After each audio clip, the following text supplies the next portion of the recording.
اس سے پہلے سورہ بقرہ کی اس آیت کریمہ کا خلاصہ ہوا جس میں اللہ تعالیٰ نے فرشتوں کو آدم علیہ السلام کے واسطے سجدہ کرنے کا حکم دیا، اور آج کی جو آیت کریمہ ہے اس آیت کریمہ میں اس بات کا ذکر ہے کہ اللہ تبارک و تعالیٰ نے جب فرشتوں کو حکم دیا ان لوگوں نے سجدہ کر لیا، ابلیس نے انکار کر دیا، تو اللہ تبارک و تعالیٰ نے ابلیس کو اپنی بارگاہ کا راندہ اور مردود قرار دے کر کے نکال دیا۔ حضرت آدم علیہ السلام اور آپ کی زوجہ محترمہ حضرت حوا رضی اللہ تعالی عنہا کو جنت میں رہنے کا حکم دیا۔ اب یہاں پر ایک سوال ضرور پیدا ہوتا ہے کہ ماں حوا رضی اللہ تعالی عنہا کہاں پیدا ہوئی؟ آیا وہ جنت میں پیدا ہوئی یا جنت کے باہر؟ تو اس سلسلے میں دونوں طرح کی روایتیں ملتی ہیں۔ کچھ روایتیں یہ ہیں کہ اللہ تبارک و تعالیٰ نے جنت میں داخلے سے پہلے ہی ماں حوا رضی اللہ تعالی عنہا کو پیدا فرما دیا، اور اس کے بعد حضرت آدم اور ماں حوا کو حکم دیا کہ جنت میں جا کر کے رہو۔ اور جمہور کی روایت یہ ہے، اور اس کی روایت کی تائید احادیث سے بھی ہوتی ہے، کہ اللہ تبارک و تعالیٰ نے ماں حوا رضی اللہ تعالی عنہا کو جنت کے اندر پیدا فرمایا، اور اس انداز میں پیدا فرمایا المواہب اللدنیہ۔ پہلے ہی حصے کے اندر یہ روایت موجود ہے، روح البیان کے اندر بھی ہے، کہ حضرت انس بن مالک رضی اللہ تعالی عنہ پیدا فرماتے ہیں کہ حضور صلی اللہ علیہ وسلم نے فرمایا حضرت آدم علیہ السلام جنت میں تھے، محو خاک تھے، اللہ تبارک و تعالیٰ نے آپ کی پسلی کی ہڈی سے ماں حوا رضی اللہ تعالی عنہا کو پیدا فرمایا۔ آپ جب بیدار ہوئے، آنکھ کھولا تو ماں حوا کو اپنے سامنے دیکھا، ارشاد فرمایا تم کون ہو؟ تو ماں حوا نے کہا کہ میں عورت ہوں۔ کہا اللہ تبارک و تعالیٰ نے تمہیں کیوں پیدا فرمایا؟ کہا تاکہ مرد جو ہے انسان میرے ذریعے سے سکون حاصل کر سکے۔ تو حضرت آدم علیہ السلام نے ہاتھ لگانے کی کوشش کی، تو فرشتوں نے کہا سکون ایسے نہیں ملے گا، اگر سکون حاصل کرنا ہے تو پہلے حق مہر ادا کرنا پڑے گا، اس کے بعد ہاتھ لگا سکتے ہو۔ چنانچہ حضرت آدم علیہ السلام نے کہا حق مہر کیا ہے؟ کیا ہے مہر ان کا جو ادا کیا جائے؟ تو اب اس روایت میں موجود ہے 3 مرتبہ یا 20 مرتبہ اللہ تبارک و تعالیٰ نے حکم دیا میرے محبوب پر درود پاک پڑھ لو، یہی تمہارا حق مہر ہوگا۔ حضرت آدم علیہ السلام نے درود پاک پڑھا اور اس کے بعد جنت میں رہنے لگے، تو اللہ تعالیٰ نے جنت میں رہنے کا حکم دیا۔ یہ مزید یہ کہ آدم علیہ السلام کی جو بھی اولاد ہیں تو کیا ان اولاد میں ماں حوا کا بھی شمار ہوگا؟ تو بلا شبہ ماں حوا کا قاعدے کے اعتبار سے شمار نہیں ہوگا، کیونکہ قاعدہ یہ ہے کہ اولاد وہ کہلاتی ہے جو نطفے سے پیدا ہو، مادے سے پیدا ہو۔ جو بچہ جس کے مادے سے پیدا ہوتا ہے وہ اس کی اولاد کہلاتا ہے۔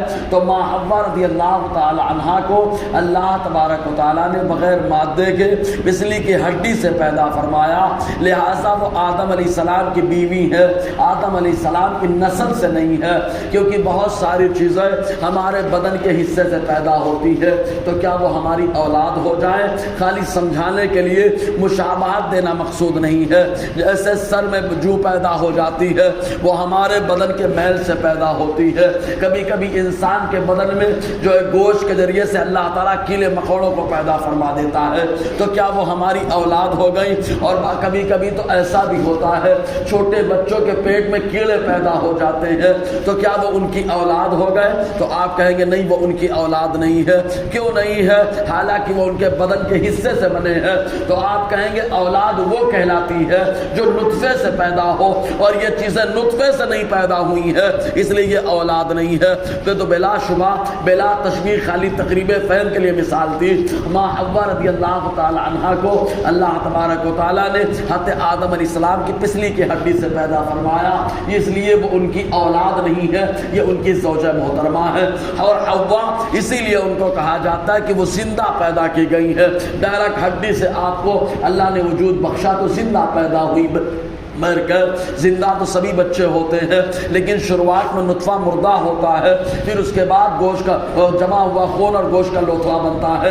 120 دن کے بعد اللہ تبارک و تعالیٰ اس کے اندر روح ڈلواتا ہے۔ لیکن ماں حوا رضی اللہ تعالی عنہا جیسے ہی پسلی کی ہڈی سے پیدا ہوئی تو فوراً اللہ تعالیٰ نے اس ہڈی کو زندگی عطا فرمائی۔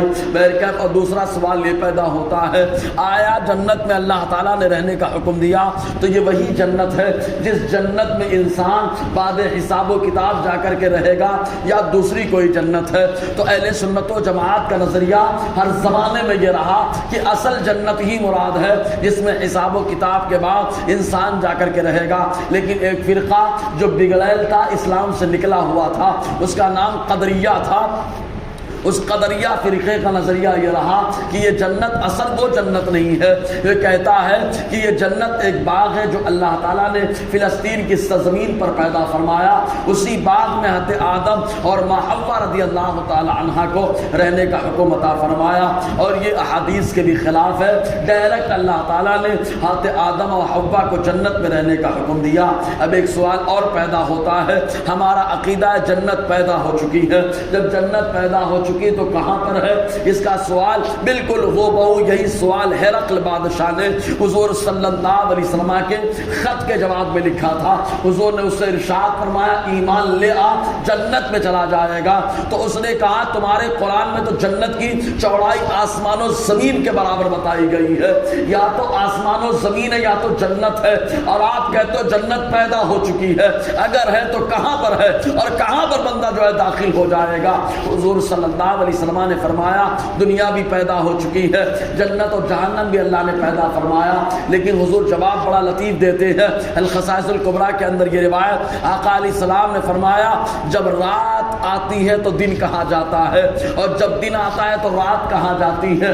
مطلب یہ کہ حضور نے جواب دیا اللہ نے دن کو بھی پیدا فرمایا، رات کو بھی پیدا فرمایا، تو وہ پروردگار جب رات کو بھیجتا ہے تو دن کو چھپا دیتا ہے، اور جب دن کو بھیجتا ہے تو رات کو چھپا دیتا ہے، حالانکہ اس نے دونوں کو پیدا فرمایا۔ تو ایسے ہی جنت کو اللہ نے پیدا فرما دیا اور زمین و آسمان کو بھی پیدا فرمایا۔ جب تک زمین و آسمان ہے جنت چھپی ہوئی ہے، اور جب زمین و آسمان نہ ہوں گے اللہ تعالیٰ جنت کو ظاہر فرما دے گا۔ تو اللہ تعالیٰ قرآن مقدس میں ارشاد فرماتا ہے وَقُلْنَا يَا آدَمُ اسْكُنْ أَنْتَ وَزَوْجُكَ الْجَنَّةَ، اے آدم رہو تم اور تمہاری زوجہ جنت کے اندر، وَكُلَا مِنْهَا رَغَدًا، اور کھاؤ اس سے جہاں چاہو، حیث شئتما، جہاں تم چاہو وہاں سے کھاؤ۔ اب لیکن اللہ نے کچھ پابندی لگائی ہے، اب اس پابندی کا استعمال کرنے پر کیا معاملات ہوتے ہیں، آج دنیا میں بے حیائی کیوں عام ہو رہی ہے، انشاءاللہ اسی پر روشنی رہے گی۔ اللہ تعالی ہم سب کو فیضان قرآن، برکات قرآن سے مالا مال فرمائے۔